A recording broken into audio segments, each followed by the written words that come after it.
ওকে মামা, তুমি জাস্ট খেলা করো। ওকে, তা তুমি বাসায় গিয়ে বসে যাও, বাসায় যাও, বাসার ভিতরে গিয়ে বসে যাও। তো আজকে হচ্ছে নতুন বাসার একদমই প্রথম দিন। সকাল সকাল উঠলাম, ওঠার পরে আমার জামাই একটা জিনিস দিল আমাকে। সেটা হচ্ছে মানে ব্যাপারটা আমার কাছে এত ইন্টারেস্টিং লাগছে যে এটা ওদের হচ্ছে অফিসে একটা নোটপ্যাড। কিন্তু মজার ব্যাপার হচ্ছে যে এটা সিম্পল নোটপ্যাড না, কিন্তু এটা হচ্ছে একটা ব্যাপার আছে। এটা জাস্ট কেউ যদি ইউজ করে, এটাই জাস্ট নর্মালি ইউজ করা যায় স্টিকি নোট।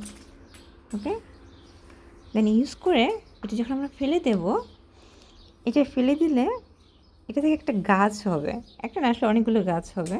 এই সুন্দর করে লেখা আসছে এখানে যে ব্লুমেন দাঁড়াওস, মানে হচ্ছে যে এখানে ফুলের কিছু বীজ দেওয়া আসছে। এই যে জাস্ট এই পেপারটা পড়ে গেছে। আচ্ছা আমি উঠাচ্ছি, দাঁড়াও একটু ওয়েট করো। এই যে এখানে কিছু বীজ দেওয়া আসছে, হ্যাঁ। তো হচ্ছে যে এই বীজটা থেকে, এই বীজগুলো থেকে আর কি গাছ হবে, ফুলের গাছ হবে। তো আমরা যে জিনিসগুলো ফেলে দিই, ফেলে দিলে এটা ইয়ে হবে না আর কি, ময়লা হবে না, বরং এটা থেকে আমাদের নেচারের জন্য কিছু করা আর কি। তো জিনিসটা খুব ইন্টারেস্টিং লাগছে আমার কাছে এবং খুবই ইউনিক একটা আইডিয়া, সিরিয়াসলি। মানে হচ্ছে যে, তো হচ্ছে যে এই লেখা আছে নাক gebrauch kann das Blumen daraus okay has gestaltet in der EU। আচ্ছা ইউএতে এটা তৈরি করা হয়েছে, এটা লেখা আর কি। সো ইয়া, ইন্টারেস্টিং না? আমার মনে হয় আমি করে একটু ওয়েট করো, নিচ্ছি, দাঁড়াও।